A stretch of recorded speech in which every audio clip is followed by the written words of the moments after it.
¿Qué tal? Esta tarde de lunes parece un plácido domingo porque están aquí dos personas muy gratas. En esta ocasión voy a platicar con la dama. Ella con su marido conforma un matrimonio paradigmático, ejemplar, bien avenido de muchos años.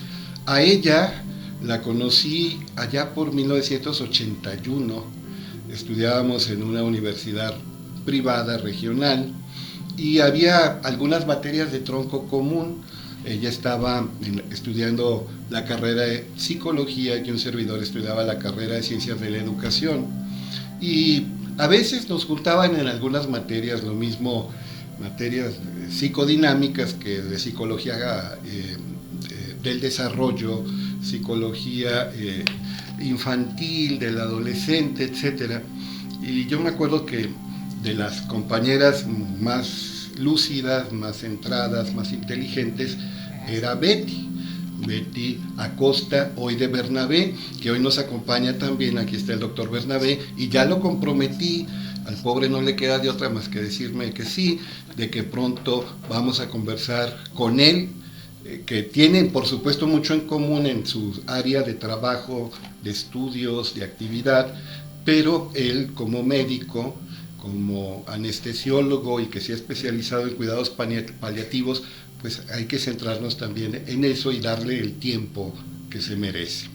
Bueno, ambos formaron, aparte de un matrimonio hermoso y de una familia ejemplar, formaron una asociación que promueve el bien aquí en la comarca lagunera y que ha ayudado a infinidad de personas que enfrentan una circunstancia o varias circunstancias difíciles.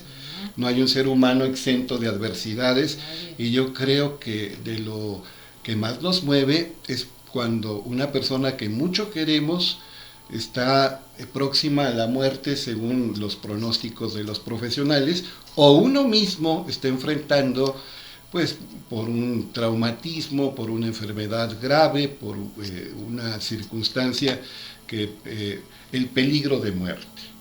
Y entonces, déjenme, les presumo, yo hice el diplomado en la Sociedad Lagunera de Tanatología, 18 meses, con gente muy calificada, como el matrimonio Bernabé Acosta, pero fueron muchos expositores de primer nivel, gente muy preparada, y aparte se creó un grupo nutricio, un grupo de personas vitamina, un grupo de personas auténticas que se abrieron y permitieron conocer sus tesoros internos. Bueno, aquí está Beatriz Acosta Ortiz, aunque sean tiempos de liberación femenina, yo digo, aunque se enoje, de Bernabé. Hay algunas amigas feministas que dicen: no somos patrimonio, no somos propiedad, no somos pertenencia, tenemos una alianza, pero no digas de.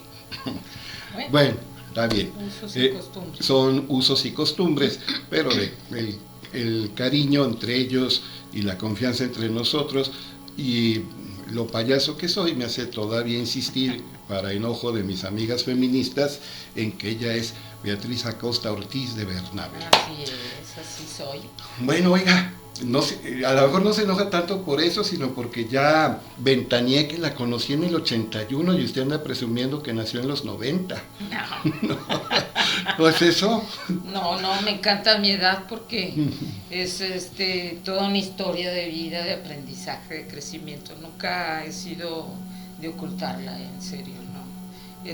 Sí, claro que sí, nos conocimos por allá en nuestras juventudes, en nuestras aulas de formación, muy padre. Dijo de formación, no de formación, ¿eh? No, separado. Sí, claro, así es.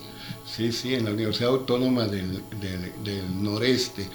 Y les digo, luego, pues aunque yo sabía de su actividad maravillosa, pues volví a entrar en contacto estrecho con ellos en el diplomado de 18 meses de ALATAC, Asociación Lagunera de Tanatología.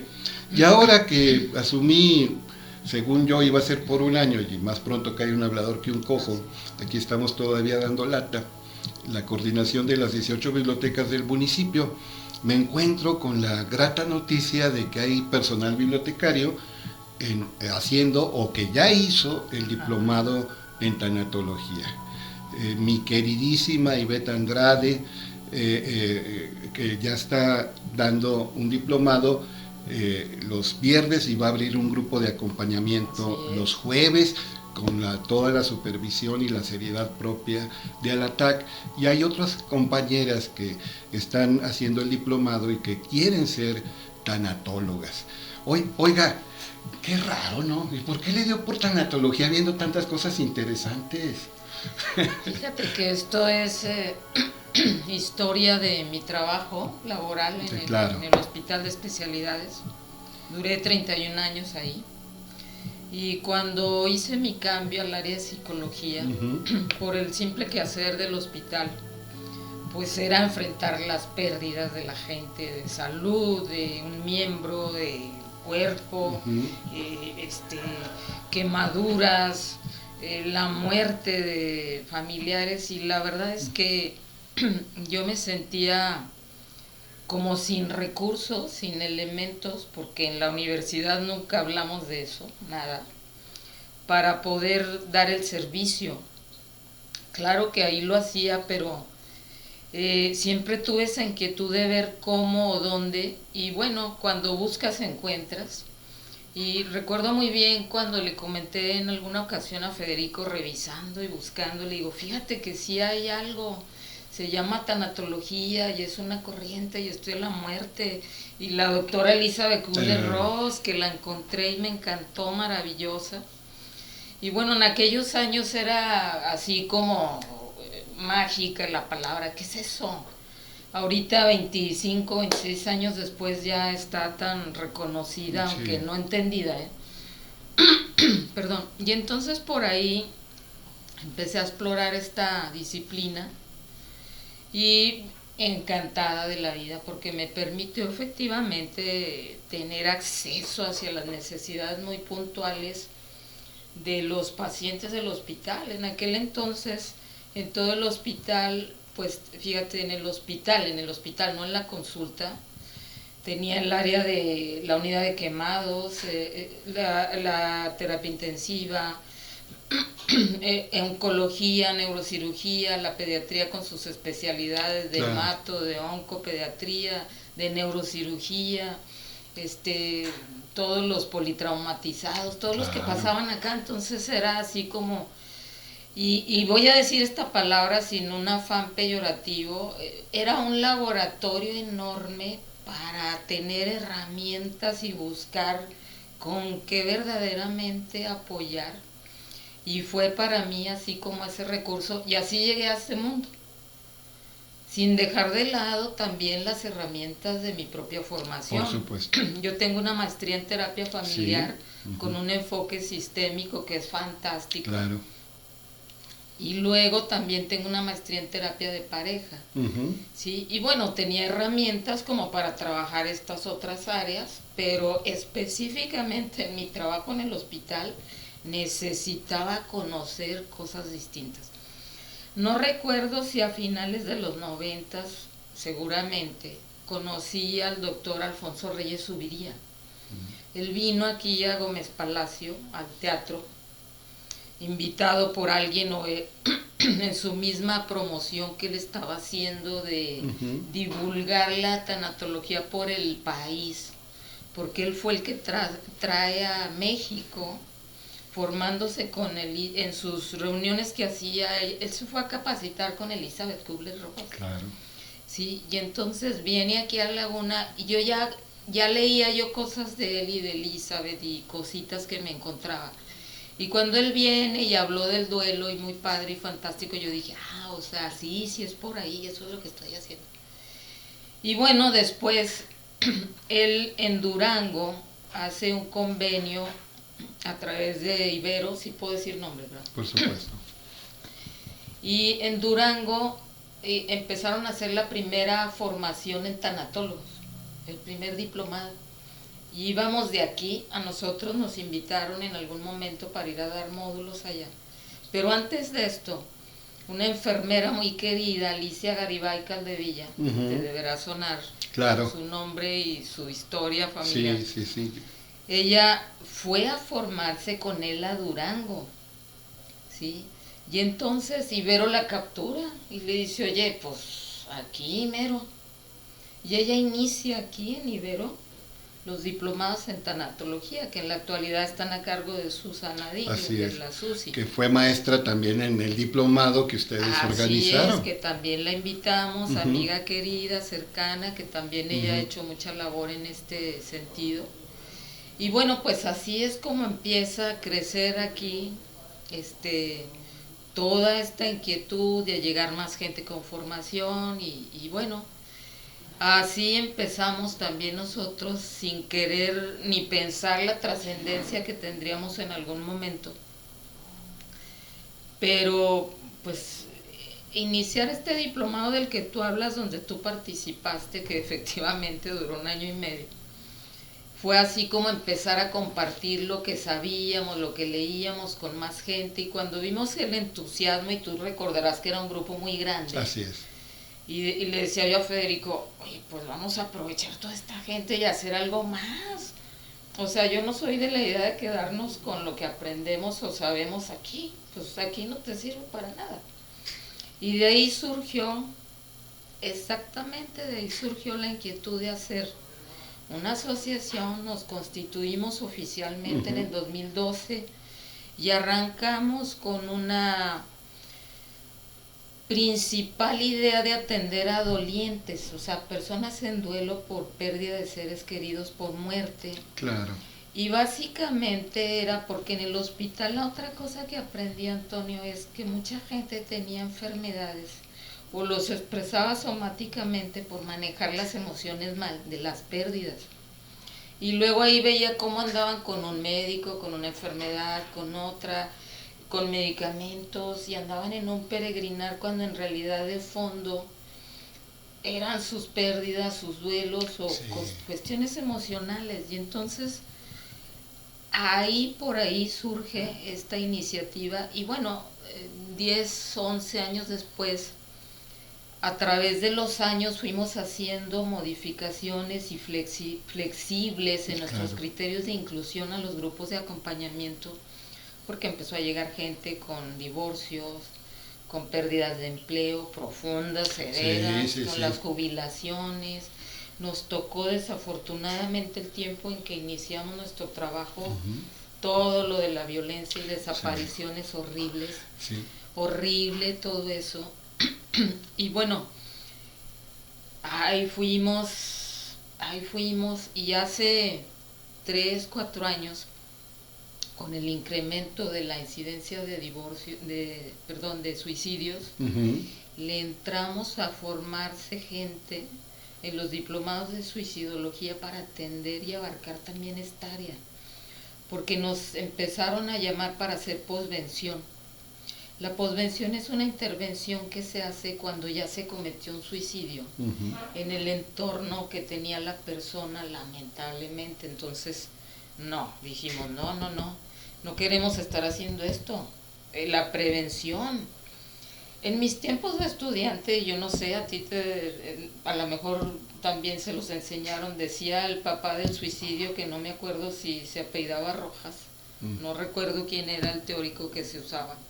Decía que cuando alguien se quería suicidar, se suicidaba y que no había manera. En la actualidad este concepto se ha cambiado y sabemos que se puede prevenir. Claro que se puede.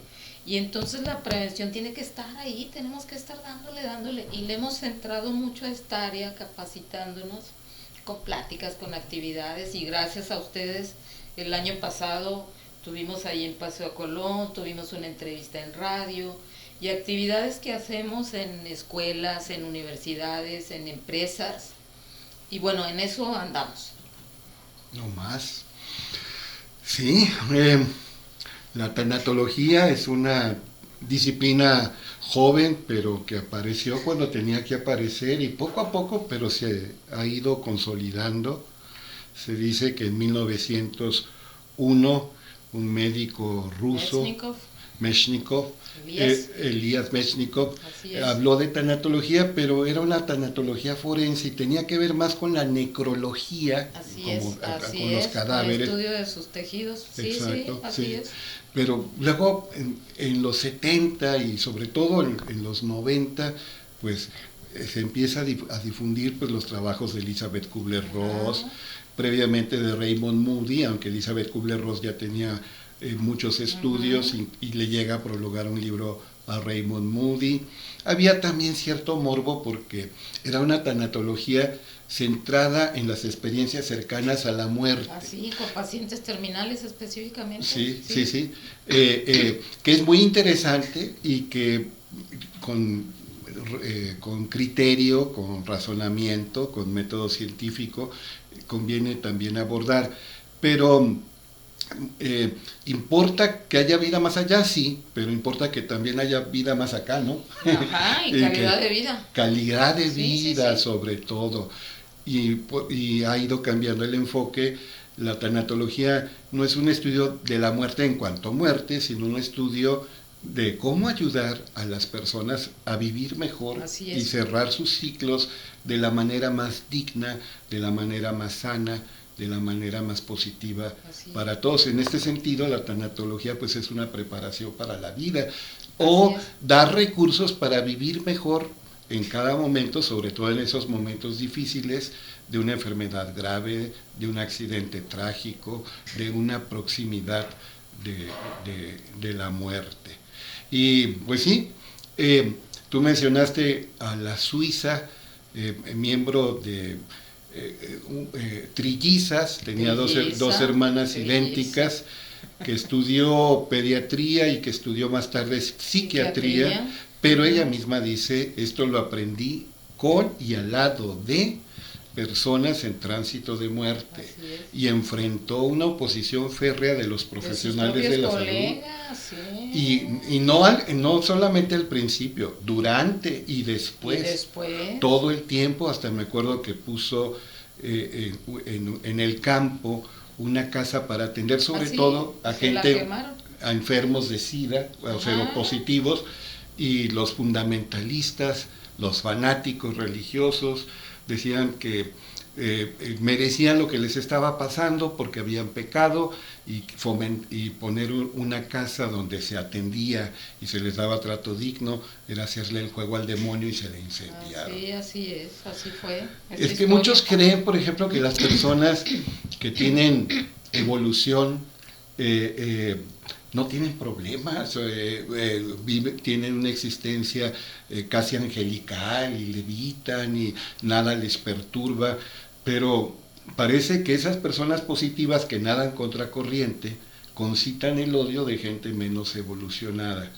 Y yo me acuerdo, yo practico meditación, que un párrafo que leí en alguno de los libros de Elizabeth Kubler-Ross, que decía, yo no sé meditar, y luego se corrigió, bueno, un lama tibetano me decía que acompañar era una forma de meditación, pero ella también no tenía pelos en la lengua, pedante que soy, no tenía tricoclosia, que sería tener pelos en la lengua, y decía, de repente llega gente pues de grupos New Age, o de espiritualidad disque oriental, pero a la manera estadounidense, y cuando está la persona queriendo comunicarse, que está en un tránsito difícil, que se siente sola, que se siente llena de dolor y quiere sentirse en interacción, alguien se pone a meditar.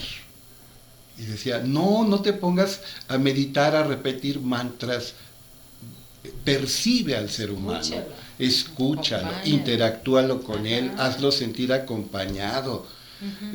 Claro que la meditación es valiosísima, pero lo importante, y lo importante es que entres en contacto. Y ella dice, no fue mis estudios universitarios ni de psiquiatría ni de pediatría lo que me llevó a esto, sino el entrar en contacto con seres humanos.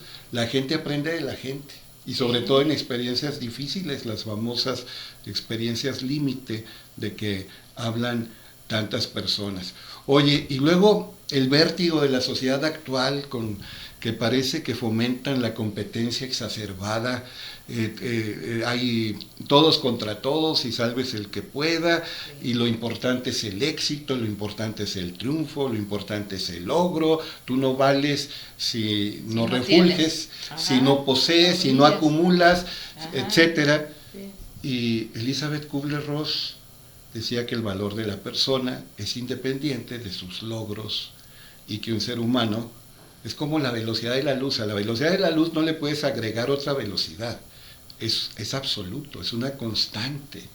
Entonces una persona pues puede tener títulos universitarios y reconocimientos y logros y riquezas y mil cosas añadidas, pero la persona vale por ser persona. Así es. ¿Y cómo nos cuesta? Nos cuesta mucho entender eso.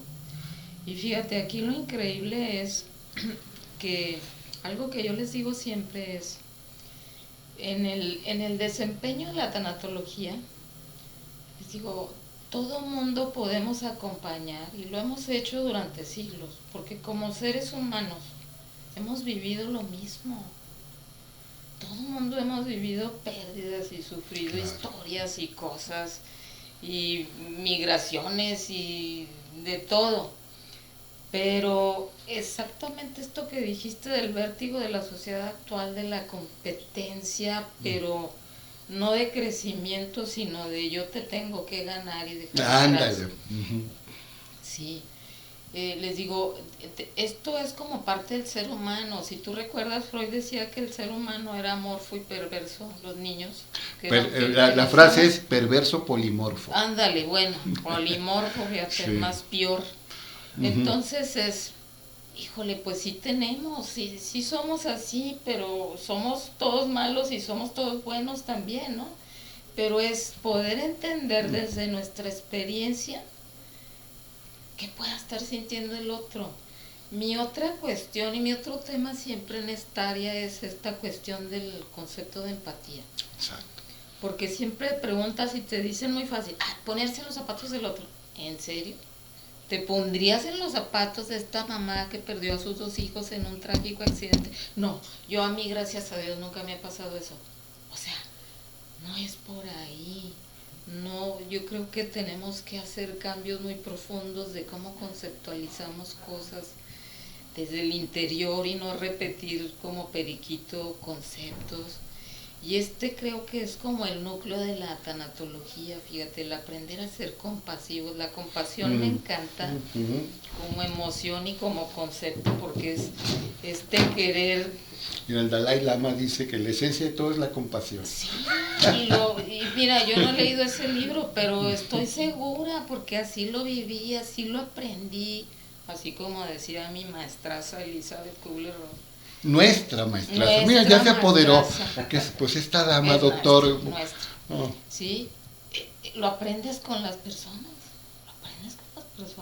Y entonces sí tenemos que como tener esta apertura de entender y reconocer lo diferente, que se pueda sentir esa persona de lo que yo siento, pero al mismo tiempo decir, es que yo sé cómo se siente porque he vivido también este dolor, esta pérdida. Claro. Sé que lo que es estar desesperado y sentir este dolor que te atraviesa y te parte. Sí, solo que la otra persona lo está sintiendo desde su circunstancia y su vida, ¿verdad?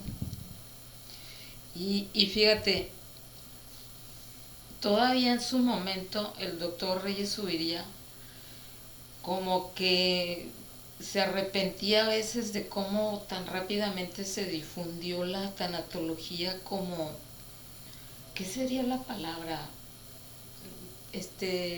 Superficialmente. Ajá. A veces que se va como, así como estas lecturas de qué es la empatía. Pues te pones en los zapatos del otro. Porque decía, no, ahorita hasta abajo de las piedras encuentras tanatólogos. Sí. Y yo decía, caray, pues sí, porque ser tanatólogo va más allá, yo les digo, va más allá de saber que en la corriente de Elizabeth Kubler-Ross, que es la que yo propongo y manejamos, hay 5 etapas de duelo. Eso no es ser tanatólogo. O sea, implica una formación de muchas cosas más. Entonces, es un gran compromiso meterte a esta disciplina o acompañar a gente en lo más vulnerable de su vida, en el dolor. Porque sea quien sea, tenga lo que tenga, viva lo que viva, el día que pierde a alguien o algo tan importante para él o para ella o para ellos, está en el mismo nivel de dolor que todos los seres humanos que hemos vivido eso. Oye, René Brown, una tejana, dice que nunca somos más humanos que cuando reconocemos nuestra vulnerabilidad y la vemos en los demás también. Así es. Somos vulnerables y dicen los ciudadanos de Estados Unidos y los habitantes de Estados Unidos, que hay dos cosas inevitables. En el almanaque del pobre Ricardo, que fue editado por Benjamin Franklin, decía hay dos cosas inevitables, la muerte y los impuestos. En los impuestos pues hay contadores y abogados fiscales que ayudan a evadir, no lo estoy recomendando y para nada, no. Pero la muerte es inevitable. Intransferible y personal. Ándale. Y hagas lo que hagas, por inteligente que seas, por los recursos que tengas, por las propiedades, infraestructura, apoyos, todo está sujeto a la muerte. A tu calendario. Tu última hojita, como dijiste. Sí, claro que también hay mucha discusión y hay quien dice que en realidad la muerte no existe y claro que merece también ser pues revisado, escuchado, ¿sí? Revisado con respeto y con pero de que va a haber una separación y para muchos una pérdida. Y el dolor es lo más natural del mundo. Yo digo, el dolor es un aliado, es un recurso que nos da información oportuna, que puede salvar la vida. El dolor incluso hay que agradecerlo porque es un mecanismo sano de defensa. Sí. Hay que evitar que se convierta en sufrimiento, un apego crónico o estancamiento que nos roba la vida. Sí. Y es muy fácil que el dolor indebidamente se transforme en sufrimiento. Pero con ayuda y con honestidad y reconociendo nuestra vulnerabilidad y entrando en contacto con las emociones, viéndolas sin juicio y sin apegos, sin estancarnos en ellos, pues podemos trascender. A mí me ha pasado incluso en algunos grupos de desarrollo humano o de psicoterapia grupal que pareciera que están convencidos que hay emociones y sentimientos intrínsecamente malos. Sí, y así los denominamos. Sí, en el sentido de que no es válido el enojo, no es válido el dolor, la tristeza, el sentimiento de indefensión, la soledad. Y yo creo que parte de la autenticidad es reconocer lo que sentimos. Así es. Vivirlo, permitir que se vaya, gestionar es la palabra. Ahora está gente maravillosa como el psiquiatra Rojas y su hija Pilar Rojas Estapé, hablan insisten mucho en este término, que es mundial ya, la gestión de emociones. Y Goleman, el de la inteligencia emocional, que él no creó el término, lo creó Salovey, pero Goleman es el que le dio fama mundial, el de la inteligencia, Daniel Goleman, que también, por cierto, ha tenido conversaciones, aparte con neurocientíficos extraordinarios, con gente de una espiritualidad elevada, como Tenzin Gyatso, el 14º Dalai Lama. Goleman dice, hay un analfabetismo que nos hace mucho daño, y es el analfabetismo emocional, la alexitimia, que ni siquiera sepas lo que estás sintiendo, que no sepas nombrar lo que te está ocurriendo, que te dé miedo reconocer lo que te pasa. Y no estoy enojado. y vemos a la persona furiosa y no está enojada, o vemos a la persona abatida, desinflada, y no está triste, y todo el mundo nos programa para que parezcamos robots. Una palabra de origen checo que significa esclavo, por cierto, Entonces parece que estamos esclavos de la muerte en el mal sentido del término. Rehuimos la vida, que implica sensibilidad, Ajá. implica conciencia, implica darnos cuenta. Conciencia.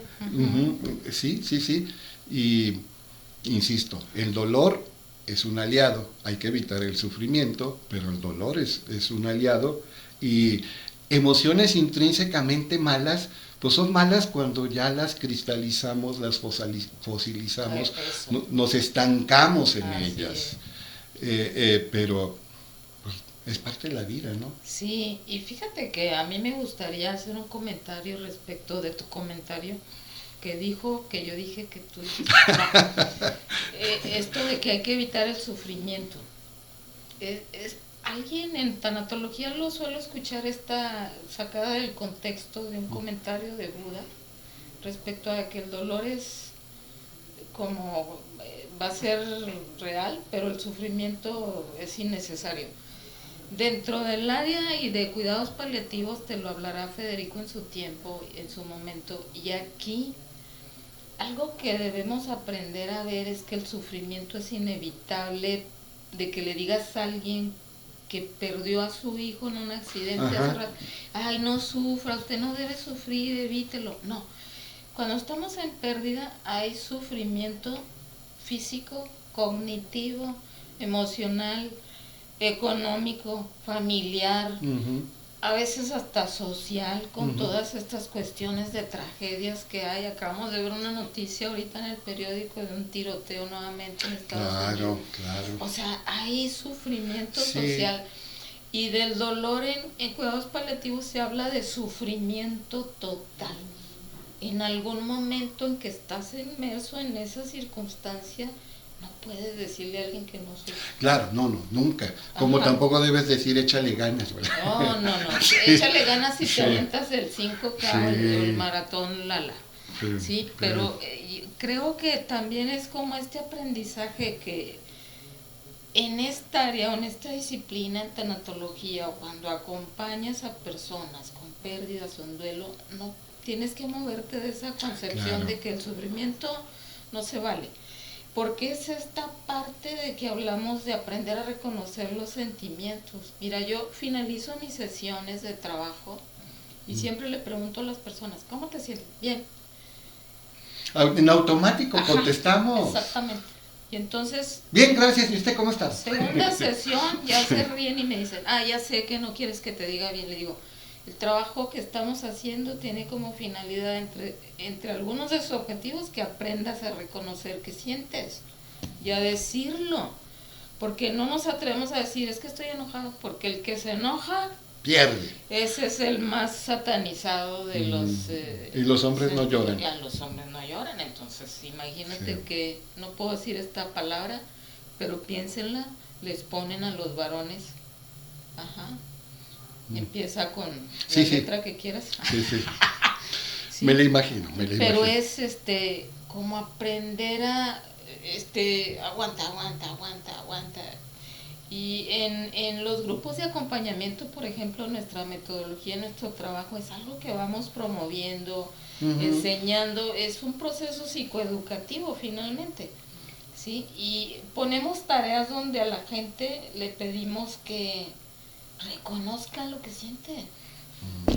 Mira, por ejemplo, hay una tarea, y esta anécdota la cuento siempre porque me encanta, no recuerdo ahorita, en la sesión del enojo, le pedimos a las personas que hagan una tarea. Todas las sesiones tienen tareas, pero esta específicamente es que busquen a una persona, conocida, desconocida, amiga, no amiga, pero que no sea ni su esposo ni su esposa, y hablen del enojo más grande que tengan, de lo que sientan que no pueden decírselo a alguien. Y así como que de repente, y lo dicen, ya sé a quién, y los ves y dices, sí. En una ocasión, un doliente, un hombre, un varón, llegó a la siguiente sesión y entrando, tareas, y dijo, yo quiero decir cómo me fue con esta tarea. Dice, yo me quedé muy preocupado pensando a quién buscar, ya sabía que quería yo hablar, Dice, yo un día andaba caminando en el parque y vi una persona sentada en una vaca, un hombre también. Dice, me acerqué y le dije que si me podía ayudar, que yo era, se presentó y le dijo que hacía y por qué estaba ahí, que estaba en un grupo, que tenía que hacer una tarea que si por favor le permitía. La tarea esta tiene una condición, que le digas a la persona que te escucha que no va a opinar, que no va a hablar, que no te va a decir absolutamente nada, aunque nada, y si lo intenta tú le vas a decir, lo siento, solo quiero que me escuches. Y el Señor le dijo, sí, ¿cómo no? Sí, pues adelante. Dice, y no, ya me empecé a sentir muy bien, y el Señor se quedó así, y me dijo, no, pues muchas gracias. No, ¿sabe qué? Ahora yo le quiero pedir que usted haga lo mismo conmigo. Y así se ayudaron mutuamente sin saber quiénes eran, sin saber nada el uno del otro, pero es esta importancia de la escucha sin juicio, sin prejuicio. Ajá. Y muy bonita experiencia, fíjate, y me encanta, pero yo tengo que decir que y que esto, y que esto. Y la catarsis viene también de la mano, ¿verdad? Sí, pues ¿qué le digo a una psicóloga? A mí me llama mucho la atención, por ejemplo, que profesionales de la salud mental, lo mismo psicólogos que psiquiatras y otros terapeutas en Estados Unidos, hicieron una encuesta y contra lo que la gente supondría, el extraordinario Sigmund Freud no quedó en primer lugar de los psicoterapeutas más influyentes de la historia. Sobre él quedó en segundo lugar Albert Ellis, el de la terapia racional emotiva conductual, y en primer lugar Carl Rogers, el de la terapia humanista. Y yo todos los días leo, y me cuesta, como profesor que fui, bueno, lo sigo siendo porque afortunadamente doy clase aquí en el sistema de bibliotecas, varias materias, pero así de en aula y como miembro de una familia y con amigos. Rogers escribió pedantería. The main therapeutic tool is the unconditional positive regard. La principal herramienta terapéutica es la aceptación positiva incondicional. Significa suspender el juicio, escuchar, acompañar, estar receptivo, abrazar la humanidad. Puede ser que tu opinión, incluso tus actos no me gusten, pero tu valor como persona es indiscutible y te abrazo como ser humano y es la verdadera compasión. Compasión no es lástima, no. Compasión es la pasión compartida, es la vida que sentimos juntos, vibramos juntos y crecemos al entrar en contacto con otros. Incluso los grandes maestros, Betty, pues, en Occidente, Jesús de Nazaret, que para muchos, me incluyo, es Dios mismo, la segunda persona de la Trinidad, dicen los cristianos en general, entre ellos los católicos, yo soy católico, lloró ante la muerte de Lázaro y sintió el dolor de Marta y María. Se enfureció en el mercado cuando veía que se comerciaba con lo sagrado y reaccionó con energía expulsando a los mercaderes y lloró en el huerto de Betsabé de miedo, tuvo miedo, era plenamente humano. Así es. Totalmente. Sí, y eso también existe un peligro, la logomaquia. ¿Qué es eso? Pelearnos por palabras. Cuando yo digo sufrimiento, pues ahí va mi formación, la primera noble verdad del budismo es dukkha, y dukkha pues no tiene una traducción literal, pero normalmente se traduce como sufrimiento, en este sentido pobre del término. Claro está que al doliente pues no le vas a recetar tu cosmovisión, tus creencias, tus teorías. No. Lo primero es acompañar, sentir con él, luchar con él. Y también Elizabeth Kubler-Ross, en una de sus páginas luminosas, dice: vi a un anciano doliente y claro, con su permiso, le di un masaje en los pies. Pero en esta época, mi querida Betty, el doctor que está aquí también presente, parece que todo contacto corporal es ya una invasión del espacio, Sí, es un acoso, sí. es un asedio y ya nos da miedo tocar a la otra persona. Tengo una compañera psicóloga que siempre que me ve y siempre que se va, 8 segundos y me abraza y no me suelta durante 8 segundos para liberar oxitocina. Ah, mira Sí, qué bien. sí. Pero Spitz, que tú lo conociste bien Sí, por René Spitz. el primer año de la vida del niño, Ajá, psicoanalista, claro.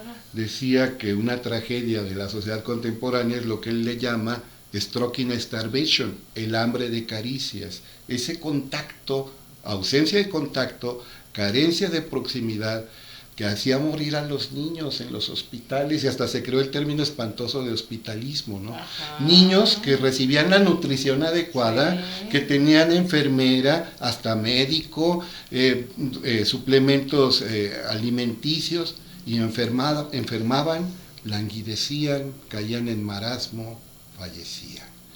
Y Depresión anaclítica. Ándale, eso de anaclítica, terminajo de psicólogas acá intelectuales, analítico es que de la separación.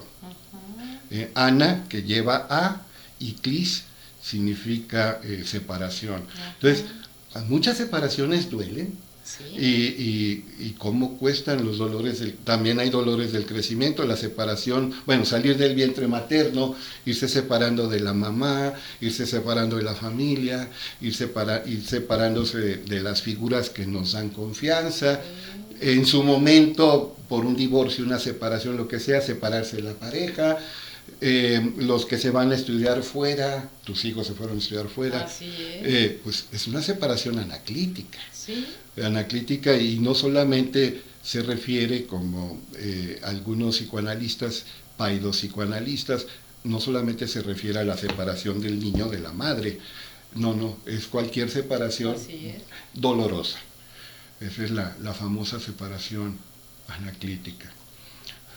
Pues sí, entonces, y lo que me gusta de la tanatología, que hay por supuesto un marco teórico y hay un estudio profundo, hay una investigación que fundamenta, pues es el enfoque pragmático, el contacto es lo importante, saber acompañar. Vuelvo otra vez con mi formación o deformación. Sakyamuni, el Tathagata, el Buda histórico, Siddhartha Gautama, decía que si ves a una persona sufriendo, que trae una flecha encajada que lo está matando, no te pongas a discutir si la flecha es de bambú o es de pino, no te pongas a discutir si la pluma que va en la flecha es de tal ave o de tal otra, no le des lecciones al herido, no sermonees al herido, haz lo que tengas que hacer para que salve la vida y se sienta mejor de inmediato. Y olvídate de las logomaquias. Logomaquias son estas discusiones inútiles que pueden tener un valor teórico, pero que lo oportuno es estar plenamente presente. Pero cómo nos cuesta, ¿no? Sí, nos cuesta mucho porque queremos hablar desde nuestra experiencia, ¿verdad? Y desde nuestra historia, y ahí esa es la dificultad. Y fíjate que ahorita que te escuchaba y que hablabas esta cuestión del humanismo de Rogers, y que bueno, todo trabajo de duelo estará resuelto cuando aceptes la pérdida, cuando estés listo, pero la aceptación es un proceso.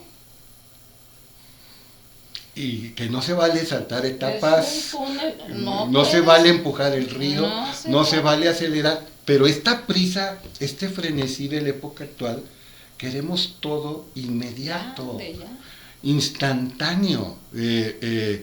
Estamos acostumbrados, por ejemplo, a la estimulación fotónica, que es eso, las lucecitas de las pantallas, y queremos que todo sea rápido y apretar un botoncito y que en automático ocurran las cosas. Pero eso no es vida. No. Eso, nos priva de la existencia verdadera. No somos cosas, no somos máquinas, no somos seres metálicos, somos seres de carne y hueso, un pedazo de pescuezo con sangre en las venas y con hormonas en la sangre, y con miedos y con vulnerabilidades y con muchos líos, esos changuitos que saltan por todos lados y que nos enloquecen.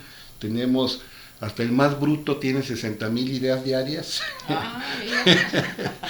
O sea, el problema no es que carezcamos de ideas, sino que no ordenamos las ideas, perdemos la claridad y perdemos el contacto con nosotros mismos. Y con el entorno y la capacidad de observar y de darnos cuenta. Fíjate, simplemente yo usé camión hasta la universidad, no tenía un auto. Y mi papá no me lo prestaba, por supuesto, ¿verdad?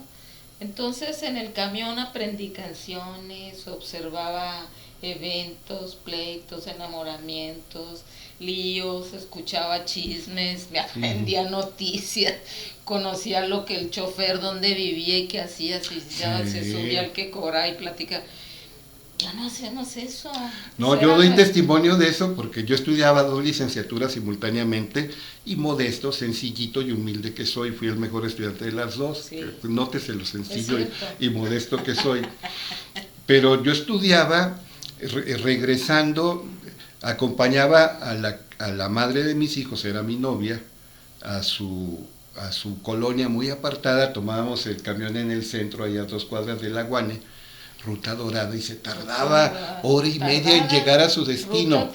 En la ida íbamos platicando cosas nuestras y de regreso a estudiar rápido porque en la tarde entraba a mi otra licenciatura. Me acostumbré a sentir cómo se iban activando mis chakras con la falta de amortiguadores. Entré en contacto con la respiración que provoca la inhalación, porque no había vidrio, sobre todo en invierno. Imagínense el contacto. La tierrita como ahorita. La tierra, polvo somos y polvo nos convertiremos.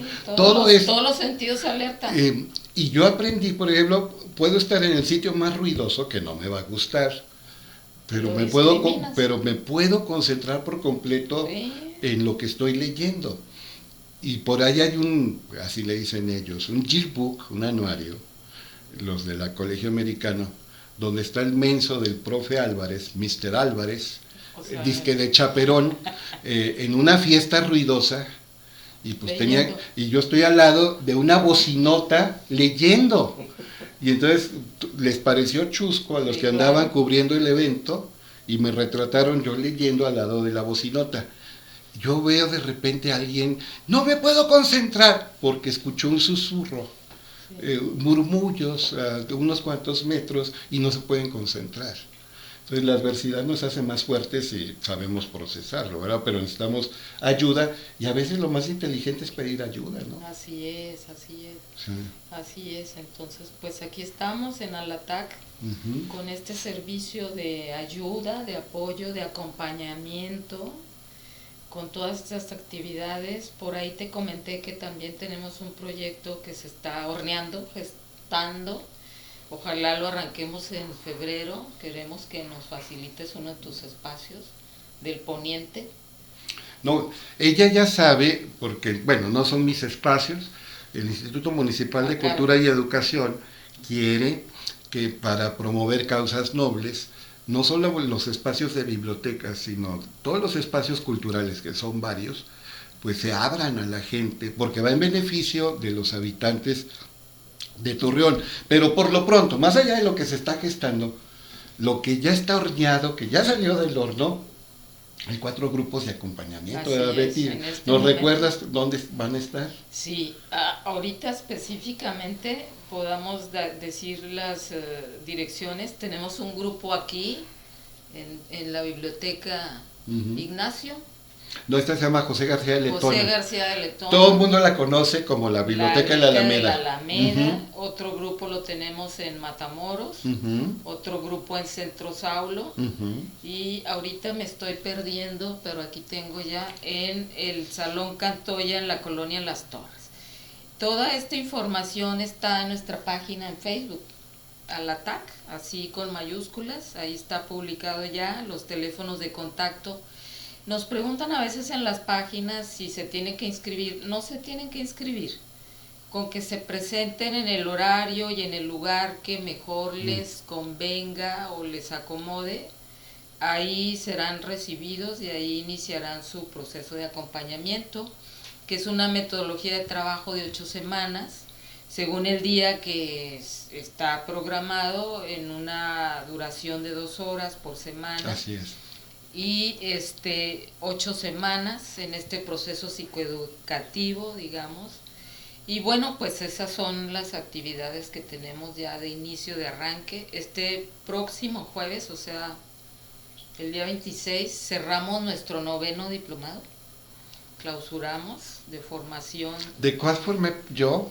El primero. Y de 18 meses. Ajá, duramos 1 año y medio, que bueno, realmente ya no podríamos aguantar semejante carrera. Nuestros anfitriones fueron la pareja Díaz Vigil, así es. Efraín Díaz, maestro de artes marciales, sí, y de meditación, y su esposa, que ya es psicóloga, licenciada en administración de empresas, muy preparada, Pati Vigil, sí, que ya también nos regaló una conferencia para el sistema de bibliotecas precisamente sobre meditación y cerebro, como el doctor Federico Bernabé ya dio una plática aquí sobre cuidados paliativos, y va a haber más, y por supuesto, te digo, son 18 bibliotecas, pues hay que aprovechar como se están aprovechando para cuestiones académicas esos espacios en beneficio de la gente. Claro. Por supuesto.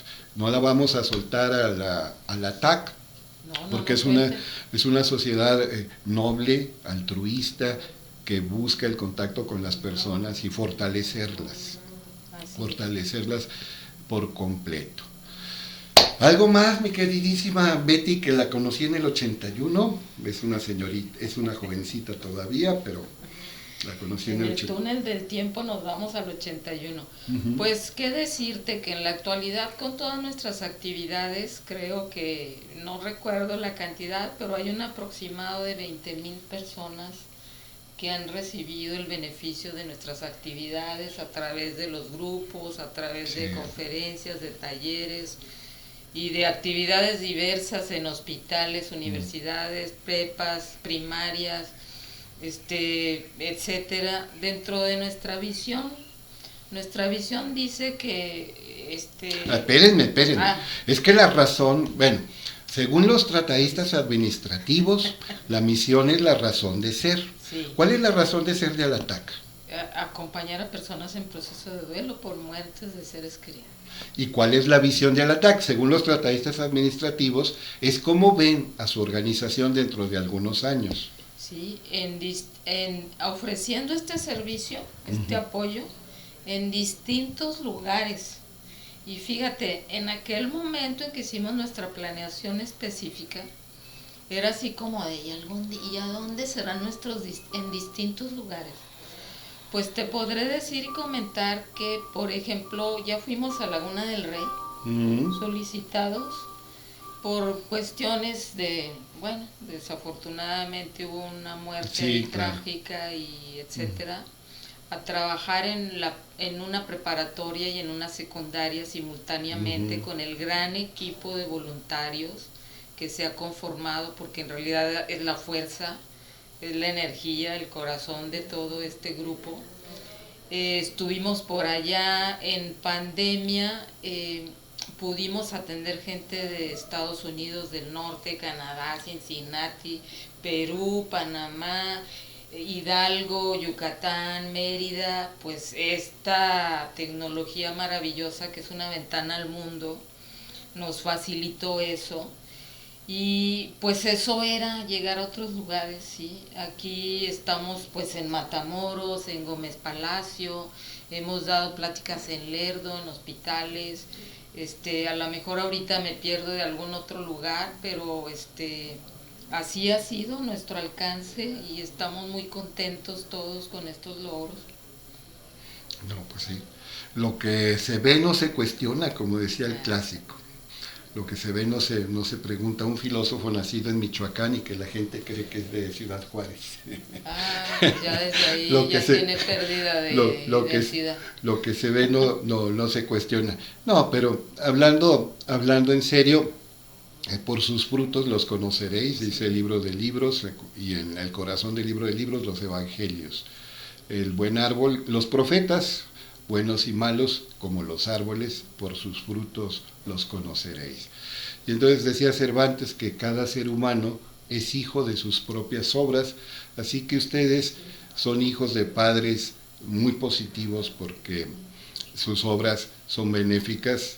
Mucha gente habla bien de ustedes, la prevención del suicidio, el fortalecimiento de dolientes, la preparación para personas que todas vamos a enfrentar circunstancias adversas, momentos difíciles, pues es una actividad muy noble. Y qué bueno que está esto. Y en lo que yo pueda colaborar, y por supuesto los bibliotecarios del municipio, con mucho gusto vamos a colaborar. Recuerden que tienen 18 espacios. Y uno de ellos, por cierto, está en el Cerezo. El Cerezo, en el Centro de Readaptación Social, hay una biblioteca. Ahí mi amiga Renata Chapa ha hecho cosas culturales muy valiosas, con apoyo de una fundación, pero son gente doliente. Claro, es que la tanatología, claro. ella ya nos lo hizo ver. No solamente tiene que ver con la pérdida por muerte. Así es. Una pérdida de pareja, por un divorcio, una separación, una persona, por ejemplo, que por diabetes le cortan un brazo, una mujer que por cáncer le amputan sus 2 senos, un hombre muy trabajador que por circunstancias sociales y hasta mundiales entra en bancarrota y pierde el negocio de la familia. Una persona que envejece y ya no tiene las facultades que antes tenía. Los migrantes que se jubilan. Eso es los signos de los tiempos. No. Y yo muchas veces me canso después de caminar un par de horas, sabiendo que afortunadamente tengo a dónde llegar, dónde descansar, estoy relativamente seguro.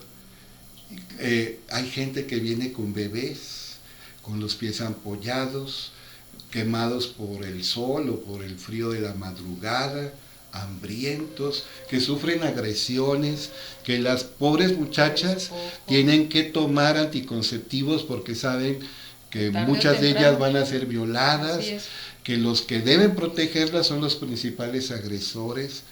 Entonces, separarse de la patria, que es la tierra de nuestros padres, de nuestros seres queridos, de lo que conocemos, de la familia, estar lejos, todo eso, híjole, es una pérdida dolorosísima. El duelo migrante tiene sus muy particulares cosas para trabajar, Oye, a ti no te puedo decir nada porque lo conoces muy bien, pero ¿qué me dices del duelo de las personas que tienen familiares desaparecidos, que no tienen una tumba, un columbario a donde ir a rezar, a llorar, no tienen nada, ni siquiera saben si están vivos o muertos, y eso es peor que la muerte? Sí, porque el duelo está ahí, porque no están, pero es un duelo que no se procesa, no se gestiona, no se elabora, y hay una expectativa y un sufrimiento continuo, que no acaba. ¿Sí?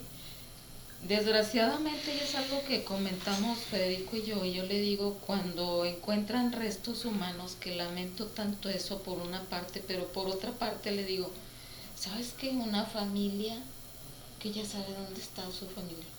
Sí. Pero me causa así como decir, ay, al menos ya lo encontraron, pero no sabría, con todo el respeto, si alguien ya vivió eso y encontraron a su familia en ese pedazocio, lo que quieras, es de verdad agradezco que tenga consuelo y tenga un punto de partida ya para poder aceptar una muerte, ¿sí? Y es terrible también, tiene su muy particular trabajo y fíjate que precisamente por eso es un área que no trabajamos. Por En lo el pronto, ataque, en por el lo ataque, pronto, por sí. lo pronto. Sí, Pero sí, bueno, yo que entré en contacto con la señora Silvia Ursúa, la mamá de Fanny, Silvia que, Ortiz. Silvia Ortiz, Sí. de Sánchez Viesca, Sí, de de Sánchez Viesca, Ajá. sí. Eh, eh, eh, sí, hay gente que día tras día anda en la pesquisa, Así en la búsqueda es, sí, permanente, sí, sí, sí. en la soleada, Sí, en el sí, frío, sí. en el hambre y enfrentando a veces fuerzas que deben proteger y que en realidad hostilizan, que no quieren que se averigüe, que esconden, que Sí, ocultan, sí. que Las amenazan. propias Sí, la autoridades, señora sí, Silvia sabemos. Ortiz de Sánchez Viesca, la mamá de Fanny, pero ella es una de tantas personas que pasó por esa circunstancia tan desafortunada Sí. y es tan común y es tan constante. O ver también a las personas que, ya que la esperanza de vida ha aumentado, por lo menos la cantidad que tenemos de años a nuestro alcance de existencia, la longevidad se ha incrementado, pero con eso vienen también aparejados enfermedades neurodegenerativas, la demencia, el mal de Alzheimer. Las crónicas, la diabetes, la hipertensión, No se las diga. obesidades. Ajá. ¿Y por qué volteé a verme, oiga? No volteé a ver. Oh, que la dijo obesidades y no, volteó a verme. Muy feo, por cierto. Bueno, pero ya en serio, imagínate una persona lúcida, competente, de una inteligencia aguda y que le diagnostican que tiene mal de Alzheimer y que es inevitable. Pues también tiene que prepararse y su familia tiene que fortalecerse, sus allegados tienen que encontrar recursos y también que al ataque, eso sí lo hace y lo hace muy bien, las personas de soporte, los allegados que cuidan, los cuidadores se desgastan extraordinariamente y entonces hay que darles su tiempo, su cuidado, su atención, volverlos conscientes de que no deben desgastarse, que hay una manera de acompañar y prolongar el acompañamiento nutricio, pero que deben cuidarse de sí mismos y cómo nos cuesta. Pero fíjate, volvemos al tema de aceptar y reconocer a tiempo. En cuestión de las enfermedades mentales. Y volteé a verme otra vez. En esta situación de las demencias, de los deterioros cognitivos, fíjate que generalmente se tardan en ser identificadas aún por la propia familia. Porque algo que comentamos continuamente, porque Federico atiende este tipo de pacientes crónicos o degenerativos o terminales, es que la familia normaliza los síntomas y no se dan cuenta que están en condiciones como de alerta amarilla, tenemos que hacer algo. Y entonces cuando ya es muy obvio, por ejemplo, los deterioros cognitivos o las fallas de juicio conductuales, y van a ver a alguien y les dice, no, pues sí tiene un diagnóstico de este tipo. Dicen, no se hace, si bien como algunas cosas sí sabe y otras no sabe. Y sí nos falta mucha educación al respecto de lo que son las demencias y el Alzheimer y este tipo de situaciones, claro. Igual que en las enfermedades mentales, la depresión, la esquizofrenia, la depresión, ¿verdad? La ansiedad que se maneja, se manosean, ándale, pero además se manosean tanto los términos que llegamos a no identificar correctamente, ¿no? Todo el mundo dice, ando en la depre.